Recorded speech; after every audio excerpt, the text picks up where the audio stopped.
I'm honored and privileged to have His Grace Bishop Suriel, and he allowed us to give us a few minutes of his time about the election. Sayyidina, we're very honored to have you on CYC, and I would like to ask you, what do you feel about today's event, your feelings of the process and everything happening? I'm really very proud today to be a Copt, because the way that the process of the elections has taken place has been done at a very high level, and in my opinion at an international level.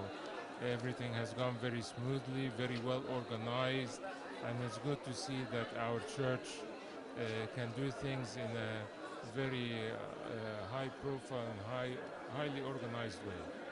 Sayyidina, at least for laymen, we were worried when we were 17 candidates that we may never come to become 5.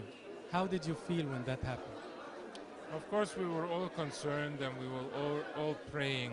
I think the wisdom of His Eminence Metropolitan Pachomius in asking for the whole church to fast and to pray for 3 days before each part of the important process.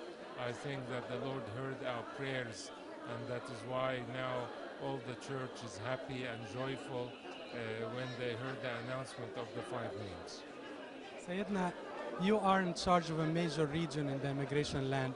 What would you advise, recommend, suggest to the new Pope about the immigration land? Look, I think the new Pope will have a very important role to play. One of the important things is that he will need to ordain more bishops for areas that don't have dioceses yet, so that it will give more administration to the area, and more pastoral care, and more organization.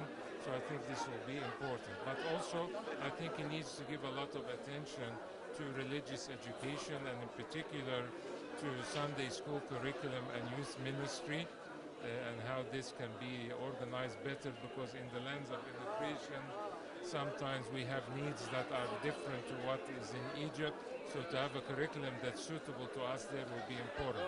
But another challenge, I believe, is that to do with theological education, and to have strong seminaries around the world is important, so that our people can be highly educated and educated in the Orthodox faith, so that we can be assured of coming generations to continue in this Orthodox faith of our forefathers, and the blood that was shed through the martyrs over many centuries, that this did not go for nothing, but that we can continue their mission and their vision for the church into the future. I believe this is a very important work, to have our theological colleges to be at that international level, because some of the challenges we are meeting, like atheism, for example, in Melbourne, where I am, there is an international conference on atheism that takes place every year, attended by thousands. So this is on the rise, and the church needs to address some of these challenges. Sayyidina, you are a common face in CYC, especially, unfortunately, when bad things happen. You're always standing steadfast, ready to speak the right word, ready to defend our right, at least, in Egypt. We have heard you on Naga Hamad, we have heard you after the Church of the Saints, and many other times. What would you recommend or hope to see happening in Egypt with the new papal seat filled? I hope that the new patriarch will have an important role, how to maintain the peace and the love and the harmony and unity between all Egyptians.